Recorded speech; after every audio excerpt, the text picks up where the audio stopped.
We're back, we're live, we're ThinkTech. I'm Jay Fidell on ThinkTech Talks, and we're here with Gerry Silva, the state president of AARP, and that stands for the American Association of Retired People. It is a very important organization. If you're not concerned with it now, you will be.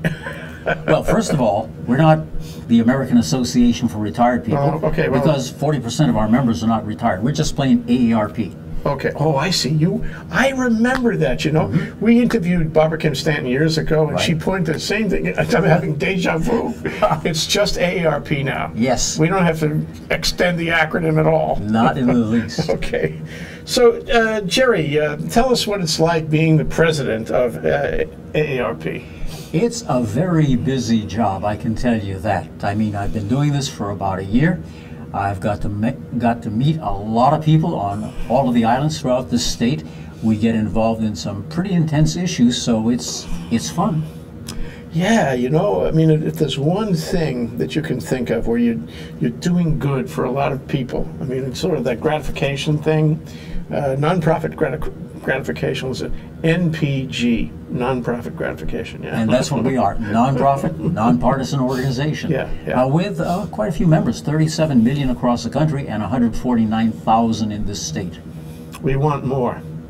We want everybody to join. Are you one of our members? Yes. How do you like that? Look me up.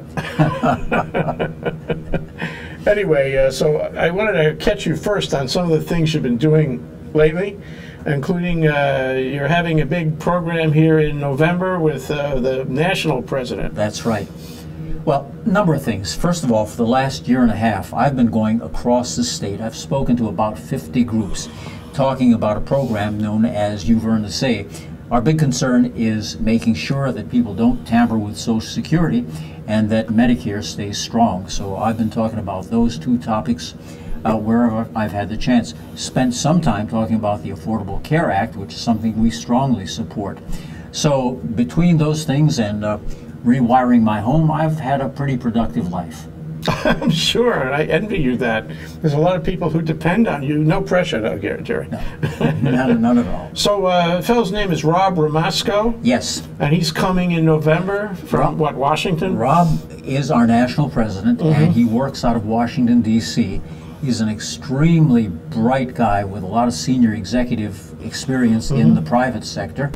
So he'll be out and he'll basically do a better job than I do, talking about whatever you want him to talk about. Two of you together ought to be something, I think. We would hope. Now, you mentioned the Affordable Care Act, and that is really all in the news, and you can hardly have a meeting with anybody or a conversation or a coffee without stumbling into that issue. And I wonder where you think it's going. Right now, it's a huge threat. I mean, really at every level of our lives, much less the medical level. It's everything. If we go off the cliff because of that, it really, I think it puts our constitutional government in a tailspin, and our dollar, the strength of our dollar, likewise. Well, let me adjust my rear view mirror and let's talk about why it was needed. Okay. To begin with, if you take a look at the world today, you'll find out that we have the most expensive healthcare system in the world. We're about double per capita the amount of spending that other first world countries spend. We spend roughly about $8,500 per person on healthcare. Typically in a place like Japan, it'd be about half of that. The sad thing is, even though we spend more, we don't get the benefits. For example, my life expectancy is about the same as someone my age in Cuba. Not exactly well known for their medical processes, but we don't get a lot, but we do spend a lot. So as we take a look at our expenditures right now, they account for about 18% of our gross domestic product, and they've been rising faster than any other cost in this country. At some point, they get to be about a third of our gross domestic product. And when that happens, that means that you can't afford other things like education, transportation, you name it. Sure, competition among priorities. Yeah. Yep. Oh, it's very scary times. I mean, I don't think people realize how scary it is. And furthermore, it's scary, like you may not see it coming, but it may come very quickly. All of a sudden, off the cliff. I worry about Social Security, and I worry about Medicare, and I worry about Congress, because I no longer have any confidence in what Congress does or should do. I don't think they're going to do the right thing. They got process problems, and that's why Medicare and Social Security are, in my view, at great risk, and so is Obamacare. Well, let's just talk about Social Security. Number one, biggest government expenditure, but totally self-supporting. Right. You pay in, you get it out. So Right. you've got to make that distinction and separate it from the rest of the national budget. Medicare, yeah, Medicare certainly has its problems, but its problems are a subset of our overall health care problems. Remember what I just talked about, the healthcare system that is too expensive and doesn't give you the value that it ought to? Well, Medicare is a part of that, but the good news is that Medicare is not all that expensive. Overhead is about 2%, so an efficiently run program, but within the context of our national program. So important. You live in this country, you pay taxes, and then on top of that you pay Social Security. Yes, you do. And you have this expectation your whole life that the government, it's sort of out of FDR. I mean, in fact, it's out of FDR. Yeah. The government will take care of you because you've been contributing. And now this very cold, chilling thing on the horizon is thanks very much for your contributions, but we're taking it away from you. That's a really extraordinary maneuver. It is, and if you put that in the context of retirement, it's a little more concern. Basically, if you're going to retire, whether it's this year or last year, next year, whatever, you have to start out with something to retire from. That means you ought to have a job where you pay into Social Security, but in addition to that, you also have the opportunity to save, to invest for your future. At some point, you probably should have health care. Hard to retire without health care. So when you look at this, a good job, Social Security, maybe retirement income from those investments, the savings that you put away while you were working, and then health care. If you can make those four things happen, then you can probably afford to retire. And unfortunately, many people today can't do it. About 2 years ago, AARP is famous for surveys. We took a survey of 29,000 of our members across the entire country.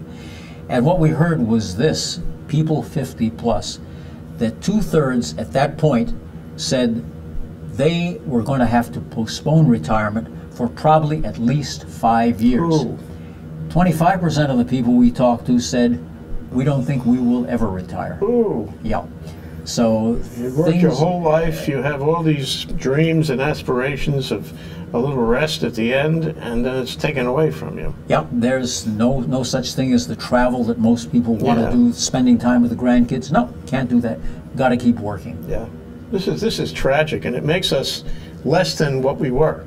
It makes us, relatively speaking, it makes us second class in the world order of things. Other countries have socialized medicine, and they don't have to worry about it. Whatever the tax is that gives you that, they don't have to worry about it. And they have retirement systems where there's always a social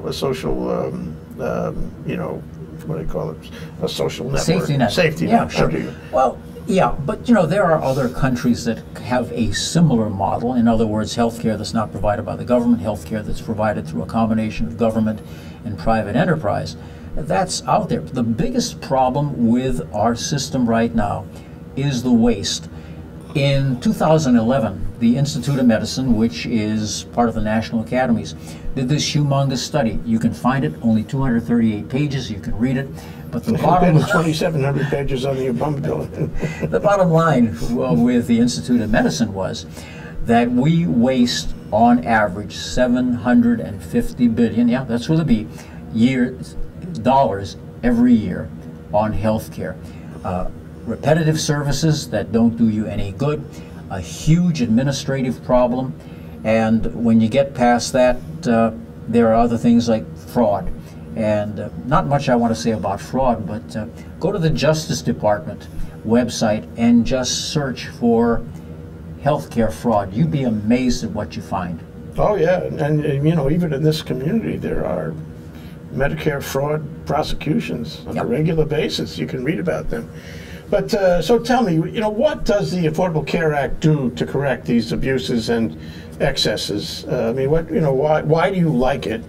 It's already the law, for one thing, but why do you like it in any discussion of it? Okay. To begin with, it's a huge paradigm shift in how care is provided. Up until now, physicians, hospitals have been paid for the care that they give. No results in terms of outlook or outcome on this thing. With the Affordable Care Act, the emphasis is on the outcomes. Keeping people well, making sure that if they do get sick, they get fully recovered. That's different. Yep, That's different. It's a totally different paradigm. So that's what we like about it. And take a look at the things that have happened so far.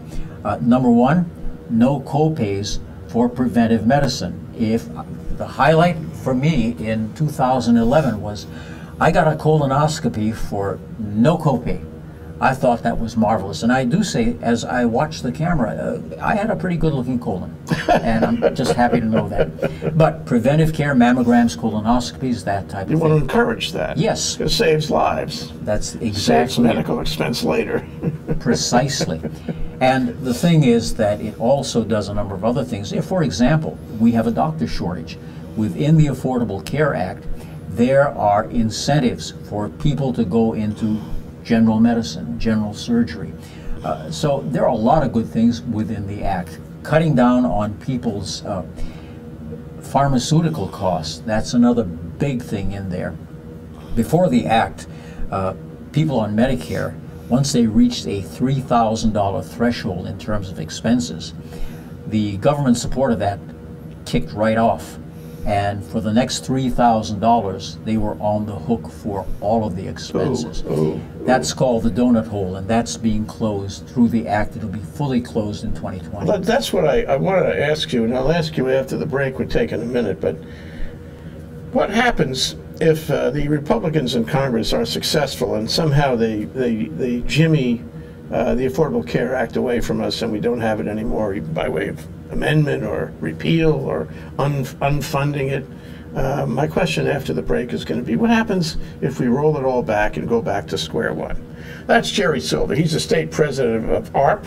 We're here doing a ThinkTech Talks. We're talking about the new what do I call it? The new world of retirement in Hawaii. Yes. And we'll be right back after this break.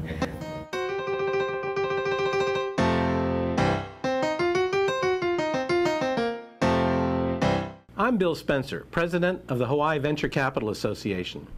We do monthly luncheon programs with ThinkTech about things that matter to Hawaii entrepreneurs, investors, and business service providers.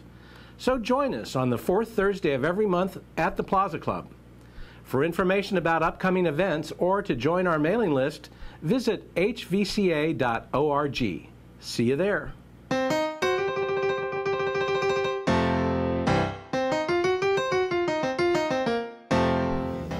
Why do we break? We break so we can reintroduce our guest. This is ThinkTech. I'm Jay Fidell, and our guest is Gerry Silva, state president of AARP, which is right here down the block, actually, yes, it downtown. Is. I walked over. Yeah, it's great. We have to do this again, I'll tell you now. Okay. They're doing a ThinkTech Talks on the new meaning of retirement in Hawaii. And the question left over from before the break was, what happens if we roll Obamacare out? Just forget about it. Let's peel it right off and go back to where we were. What happens from a social implication point of view? Well, I think we just take a look at what life was like in 2009 before it was enacted. And what you saw was the costs just escalating faster than other costs. And that would affect our government, that would affect families. If you look at health care in this country, about half of it is paid for by government. That's the government share of Medicare, of Medicaid. There's also health care that's provided to federal civil servants, state civil servants. That's part of it. Those costs will continue to rise as they have in the past.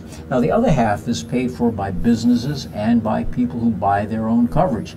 So their costs are going to go up.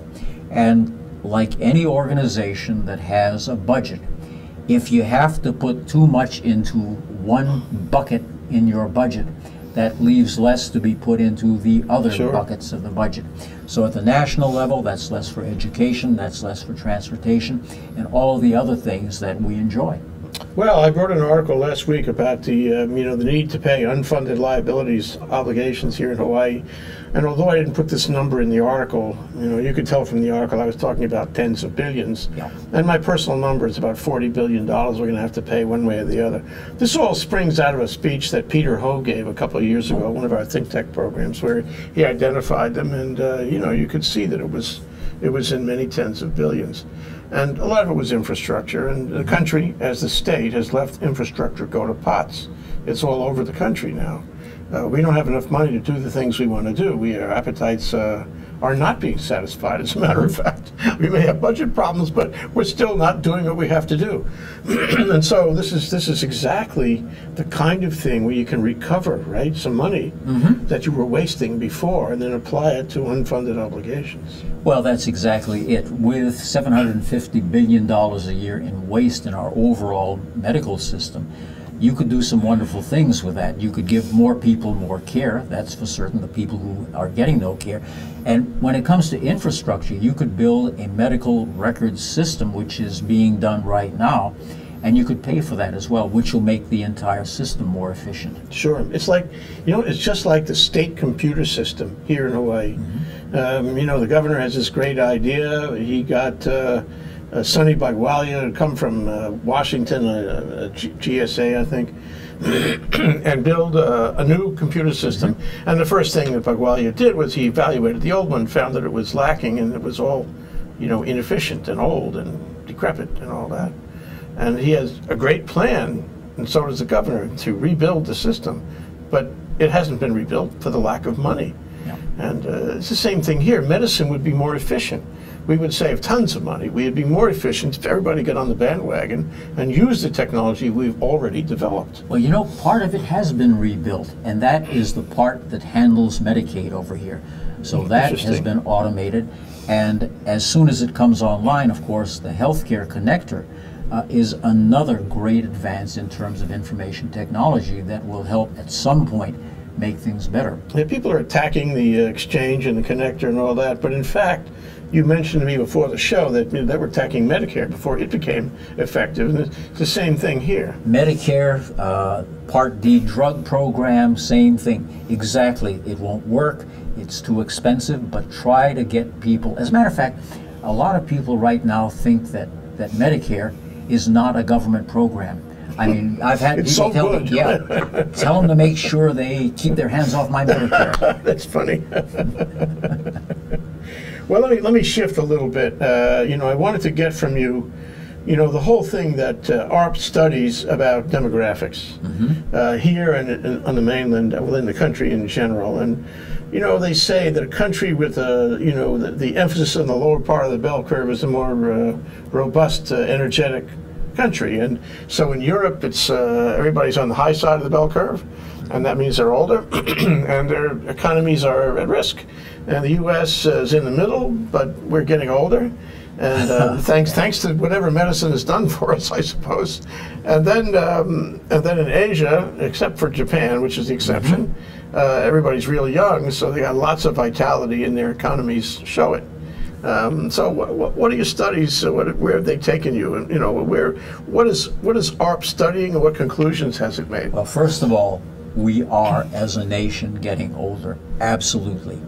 And when you take a look at the 50-plus cohort, that's growing. For example, and the reason for that is the baby boomer generation. You wouldn't be a part of that, would you? Yes. Yes, you are. So you're the problem. I don't know if it's a good thing or a bad thing. But No, but this 77 million group of people who were born between 1946 and I got to fast forward on this, 64, the baby boomer generation. Anyway, that's a huge group of people. And the good thing is that when they were young, they worked hard, they saved, they paid into Social Security, paid into Medicare, and everything else. The good news is that they now are starting to collect. 2 years ago, in 2011, the first boomers began to collect Social Security, the first boomers got into Medicare. So now this is a population that has contributed, that is now being rewarded with what it earned. It's only fair. The problem is that the boomers didn't do a good job in creating offspring that their parents did. Yes. So the generation that's following, that's now paying into the system, is contributing less, and that's a concern. By the way, you'll also find that your doctor is probably a boomer.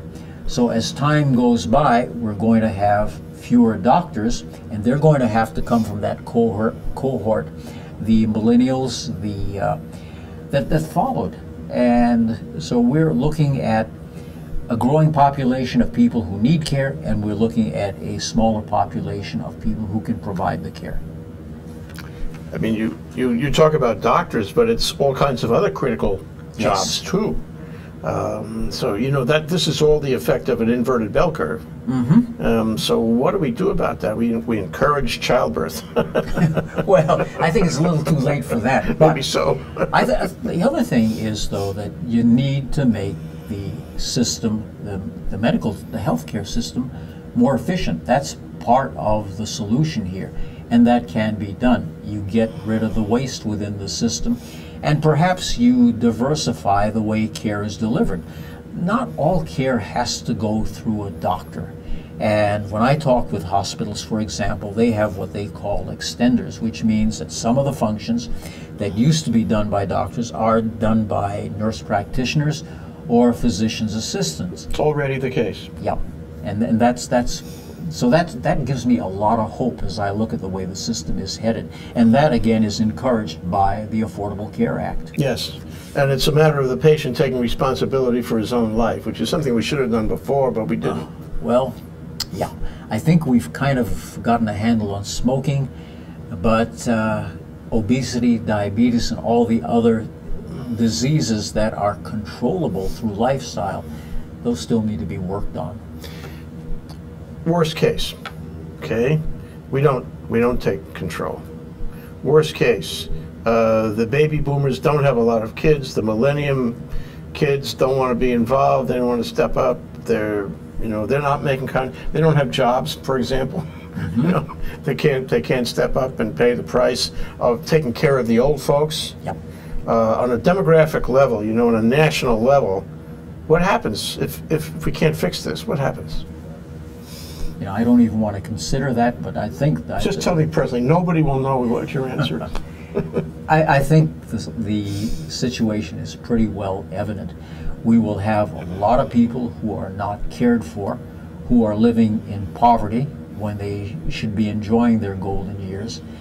That's going to be a very, very difficult situation. That means that the Medicaid rolls will go up because people in that condition probably have nowhere else to turn, which means that the cost to government, both federal and state, will go up. It's just not a pretty picture. No, it isn't. It goes back to the acronym. You know, at first you were the American, may I say, the American Association of Retired People. Yes. I'm saying it's historically only, right? And now you went to use the acronym as the name, and the idea that you're not really dealing with retired people anymore. I mean, what you're dealing with, your organization is much more important than it was when it started, because you're dealing with everything. Pretty much so. I mean, definitely a lot of our members, as I said, 40% of our members are not retired. And when we go out and we survey those people, we find out that more of them intend to continue working, and some intend never to retire. Yeah. So that what you're concerned with is retirement as a matter of policy, retirement as something that we should all have because we've all expected it, and you're trying to preserve it for all of us, even for the 20-year-old kid behind the camera. Oh, there, that one, wave. That's Jared Schreiber. Hello. Yes. He has to be protected, and you're interested in protecting him just as well. Well, let's put it this way. You know, we met in a retreat about a month ago, and asked what our real role is, and our role is to make a positive difference for everybody, because eventually everybody, well, most people get to be 50, So most people right now are concerned about their kids. I've got 2 who are 50 and a 3rd who will be very shortly. So yeah, it's not only us. It's definitely not only us. It's future generations as well. Yeah, well, I worry about it because what's interesting is that in the government, back to FDR, in those days there was somebody thinking about this. Yes. And trying to alleviate, what might be an unpleasant time in later years. Now you don't have the feeling that the government there's anybody there really thinking about it, but AARP is thinking about it. So it's sort of the mantle has passed to you. You're a national organization. This is your mission.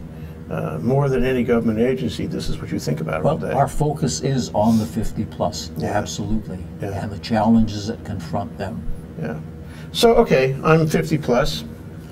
I'm not working right now, except if you consider ThinkTech working, which it really is hard work. I want to say, but there's no pay involved. It's like being the AARP president. Exactly. Oh, don't say that. What can I expect in the next 10 years? Just sort of look down the pike for me. What do you think will happen? And will we be able to recover from our present travails? Or will this begin to strangulate us in our older years? Well, first of all, you can expect Social Security to pay you every dime that you earn. I do, but will it? Yes. If nothing is done, Social Security will pay full benefits up to 2033. Now, after that, it'll pay 75% of the benefits, assuming nothing is done. And we think that there is quite a bit that could be done to make sure that Social Security stays solvent for the next 75 years. There's some tweaks that need to be made. Okay. Before the break, though, I want to just ask you. They take little bites out of it. All of a sudden you don't qualify, and a little later, they push off the qualification date. A little rule here, a little rule there. Before you know it, it's less money to you. I don't know how the cost of living thing is going to work here going forward. Each one of these little things nicks at you. 1,000 nicks. At the end of the day, you're getting less money, right? Sure. Well, it doesn't have to be that way, but we'll talk about that after the break. Okay. He promised. That's Gerry Silva, State President of AARP, and I ThinkTech Talks with me, Jay Fidell, the new meaning of retirement in Hawaii. We're going to talk more about Hawaii, too, after the break. We'll be right back. Aloha. I'm Nicole Horry for ThinkTech. For nearly half a century, the Hawaii Foreign Trade Zone No. 9 has brought the benefits of the Foreign Trade Zone program to Hawaii businesses and entrepreneurs. DBET, the Department of Business, Economic Development, and Tourism, operates Hawaii's Foreign Trade Zone program to encourage international business and economic development. The Foreign Trade Zone's mission is to increase the amount of international trading activity in Hawaii, thereby providing employment opportunities for the residents of our island state. For more information, see ftz9.org. I'm Nicole Horry. Mahalo. We're back, we're live, we're at ThinkTech. I'm Jay Fidell, here with Gerry Silva, the State President of AARP, talking about the new meaning of retirement in Hawaii. And as we left it hanging, what was it? I was concerned about the little 1,000 cuts that we get, and which ultimately results in less benefit to us. How are we going to fix that? Well, let's just start out by saying that we live longer, and that's a real consideration. And that means if you live longer, you probably would like to draw Social Security longer. We're living about 15 years longer than people did in the previous generation. So that means that you've got a couple of choices. The choices are, you can raise the age at which people start benefits, which works for some people, but it doesn't work for everybody, especially for people who have really demanding, physically demanding jobs. They're burned out. They need to draw Social Security, among other things. So that's part of it.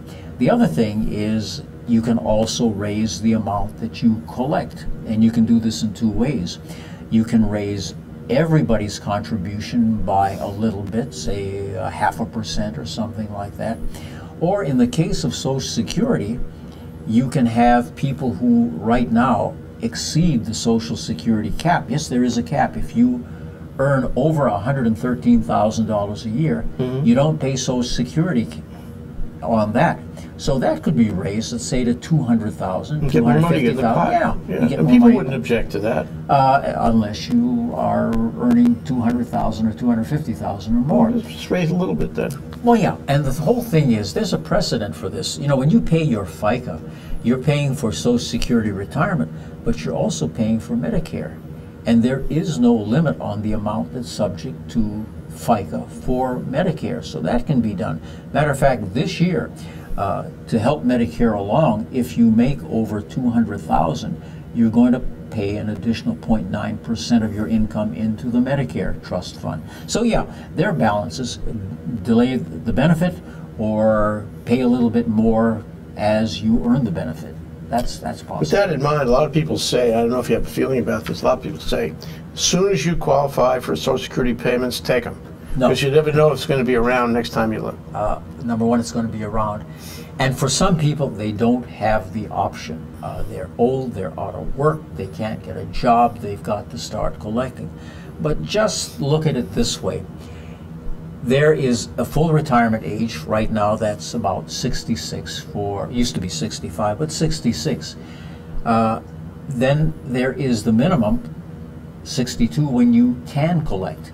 If you decide to collect early, you're going to lose about 30% of your benefits over the rest of your life. Now, on the other hand, if you choose to work longer, like 25% of the people we talk to, and you contribute up till the age of 70, at the age of 70, you get 30% more in benefits than you did if you started collecting at 66. So, it's an individual decision. It's a life expectancy question. Yeah, that's If you don't expect to live long, then take it early. If you expect to have a long, and if your parents lived a long time, right, it's a DNA thing, then wait. Sure. And then you'll do better in terms of dollars collected. Yeah. You can put it off and get hit by a truck, but what's the It's probability? always possible. Yeah, nothing but it is is for an sure. individual decision, sure. Yeah.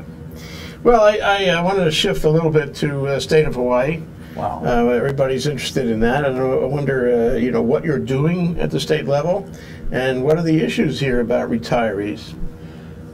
Okay, let's start with the economic issue.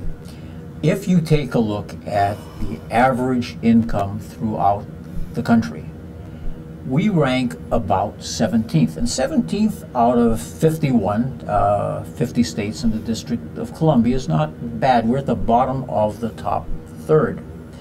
The unfortunate thing, though, is if you take a look at our cost of living and you factor that in, we're somewhere between third to sixth from the bottom in terms of purchasing power.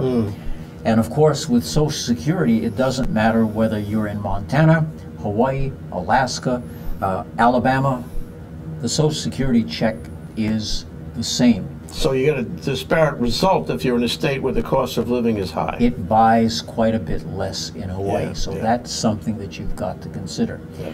The other thing is that if you're going to live a good long life, once you've passed 65, there is a 70% probability that you're going to need some form of long-term care. And you're going to need it on average for about 3 years. Now, long-term care comes in many forms. The most prevalent in this state is having a member of the family take care of you. And in this state, there are about 247,000 caregivers. If we paid them minimum wage, we would have to pay them about, let me think about this thing right now, about $2 billion a year. So that's uncompensated care by family caregivers. That's a high percentage relative to the mainland. We have a lot of good hearts Yes. who go out and help. And typically, the typical caregiver is a woman, surprise. She's about 49 years old. She has 2 kids. She works full time, and she spends about 20 hours a week taking care of her mother. Why her mother? Because her mother outlived her father. So being a woman has its challenges. The power of statistics. Yes, yes. So that's part of it. The other thing is there comes a point when that family caregiver just can't handle it, and you've got to go to some other form of caregiving, whether it's adult daycare or having somebody come in a couple of times a week. I went through this with my father-in-law, and it's expensive. Eventually, you get to the point in your life where it's got to be full-time, and you have to move into some sort of a care home. The bad news is that in this state, we have the highest cost of care homes in the country. Very recently, we took another survey, $145,000 a year for a full-on nursing home. That's what it costs. A lot of people don't make that in the course of a work year. No, and so when you look Before at this, taxes. yeah, well, again, we surveyed people, and we found out the majority of people we surveyed didn't have enough savings to take care of 1 year in a care home. This is tragic. It is. So that means that at some point in time, you've got to divest your assets and qualify for Medicaid. And More Medicaid, tragic. Yeah, it's the biggest provider of long-term care. This is a horrible, horrible thing. You know, and so many people I know are coming up on this, and there's no apparent solution. And if you have not a lot of family, if you don't have family to do the caregiving, you are really in trouble. You know, all your assets are at risk. Your own mental health is at risk trying to take care of a spouse. And gee, this isn't what you bargained for. No. It's really tragic. And there aren't enough facilities. You can't find one at any reasonable price. The simple answer suggests itself, actually, Jerry. Go to the mainland. It's cheaper there. There have been cases where people were transferred to another state because, like, not only do we have the most expensive long-term care system in the country, we have one that's normally 95% full. So there aren't enough of them. That's not right. Enough beds. My father-in-law lived with us, bless his heart. He moved in when he was 90, but at the age of 98, we could see that he needed round-the-clock care. And when I heard one day that there were 2 beds open in a care facility near us, I just told my wife, go down there and lock this thing in, because Bring your otherwise, checkbook. yeah, that's pretty much it. So even if you have the money, it's tough finding an opening. Okay, well, this is getting to be a real jovial discussion here. Yes. But we're not finished. We're going to have one more break, and then we'll come back, and we'll talk about what you got to do. You know, advice to the public, advice to the members of AARP, Sure. and also Jared out there. What's our advice to him? This is Gerry Silva. He's the state president of AARP, and we're talking about the new meaning of retirement in Hawaii. It isn't necessarily better than it used to be. Oh, for the good old days. We'll be right back after this break. We want to thank our underwriters. Hawaiian Electric Company and its affiliates Maui Electric on Maui and Hawaii Electric Light Company on Hawaii Island are deeply committed to the communities they serve. Galen Ho is a senior executive of BAE Systems, a global defense, security, and aerospace company. The High Tech Development Corporation, the state's leading technology agency, attached to the Department of Business, Economic Development, and Tourism. Castle and Cook Hawaii, with a time-honored legacy that spans more than 160 years and revolves around its mission of investing in Hawaii, creating communities, and providing for the needs of our state. Hawaii Gas, formerly the Gas Company, a proponent of the Liquefied Natural Gas Initiative, helping Hawaii achieve its transition to clean energy and a better energy future. Collateral Analytics, a Hawaii-based tech company empowering the real estate industry with greater and faster access to the tools and data they need to make better informed property investment decisions. I'm Nicole Horry. Thanks so much for joining us on ThinkTech. I'm Maria Kashem. See you next time. We're back. We're live with Gerry Silva, state president of AARP. We're talking about the new meaning of retirement in Hawaii. And you know, it's got its challenges, I would say. Yes. It hasn't been a happy conclusion, a happy trajectory here. But Gerry, I mean, so in the few minutes we have left, can you try to help everybody out there dealing with this, you know, sort of evaporating retirement that we all counted on? What do you do? What's your advice, point by point? Well, first of all, I'd start by saying stay healthy, because that's going to alleviate a lot of your problems. And not only physically healthy, but mentally healthy. One of our most important programs is our brain chart program. I mean, people love it, but that's essential. The second thing is make sure that you do have a retirement plan, and if it's your kids, let them know in advance that they're your retirement plan. Talk to them about this thing. The other, certainly financially, you want to make sure that you have the assets to retire. Social Security is a good part of that, but savings, 401ks, financially, you want to be ready to retire.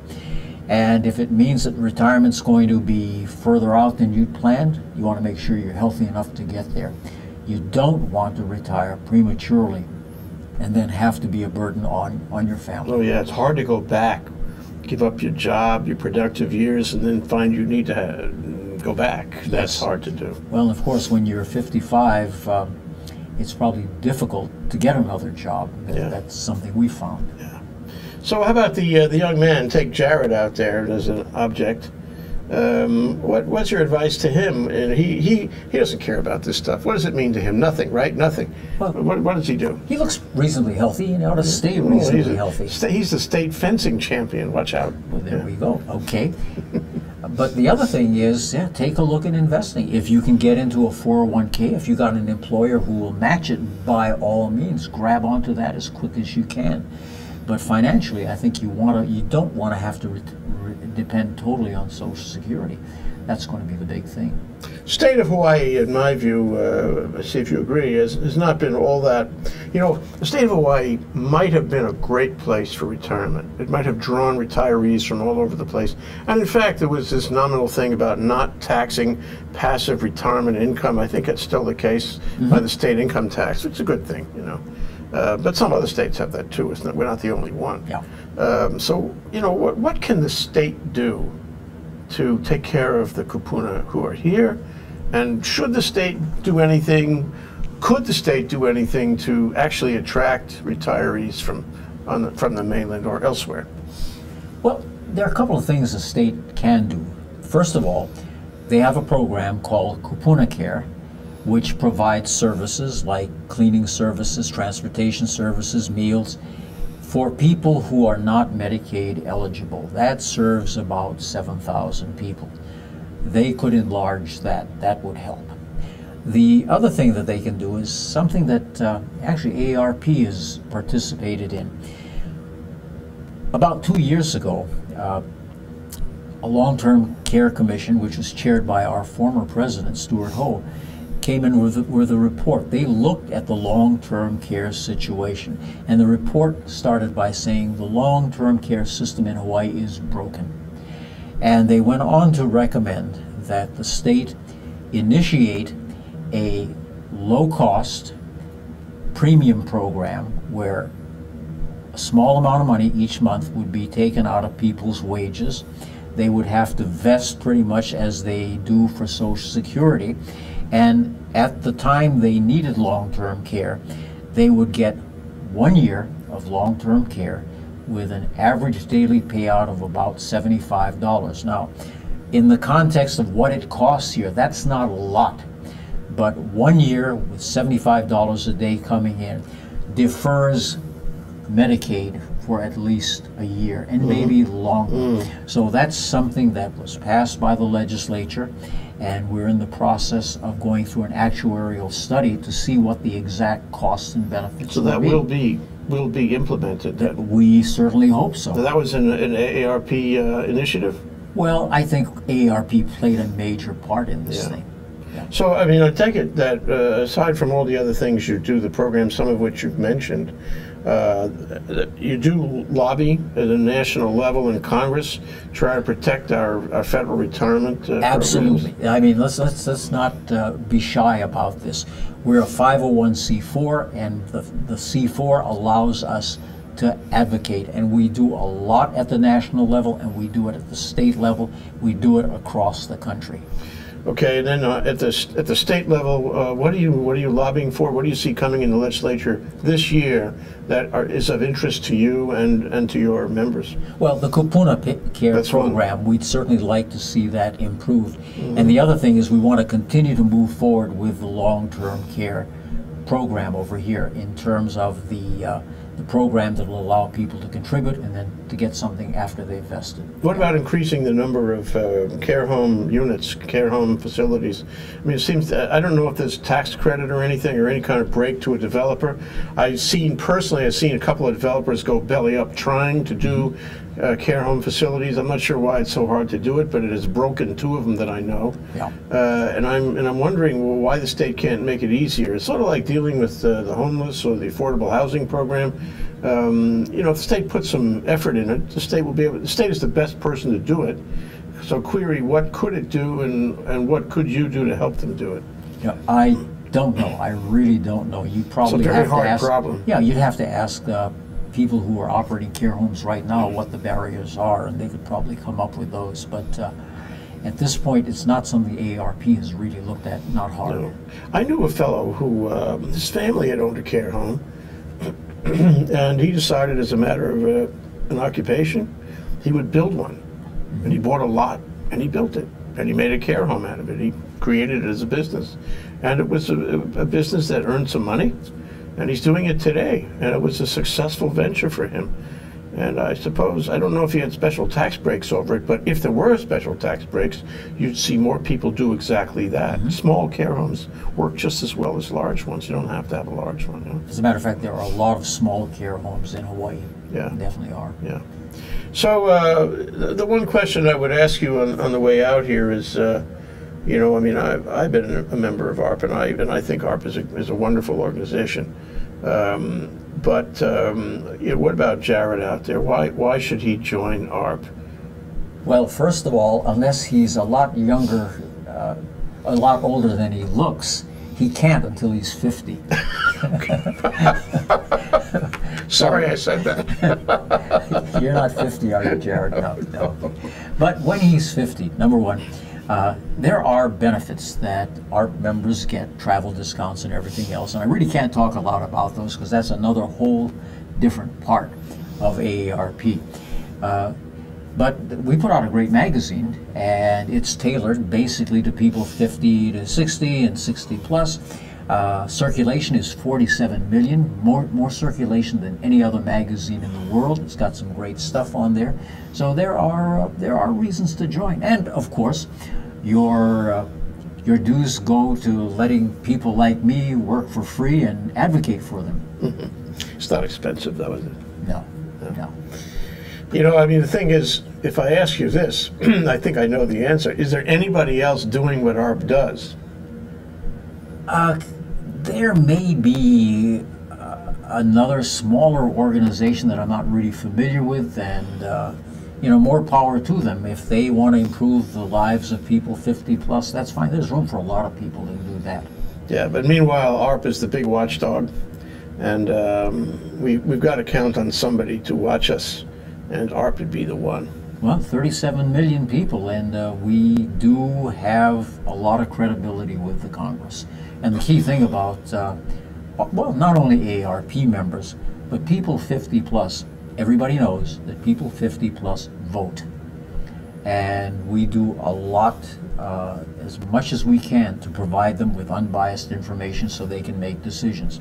As elections near, we will put out a candidate's guide. We will ask for people's positions on different topics, and we'll distribute this widely. That's great. That's very important to know you're there. Comforting, actually. So tell us, I guess I can answer this myself. If you want to know more about AARP, it's easy. You go to www.aarp.org, am I right? You're absolutely right, and if you want to put a /Hawaii in there, you get directly to our page. Okay. That's Gerry Silva, State President, quote, volunteer, end quote. I love that part of AARP right here, 1132 Bishop Street. We've been talking about the new meaning of retirement in Hawaii, and we're not finished. There's more to come. We're going to have more shows with AARP. We want to familiarize the community with AARP. You're one of our threads, okay? Thank you very much, Jay. It's been a pleasure. The same. Aloha. Thank you, Gerry. Sure thing.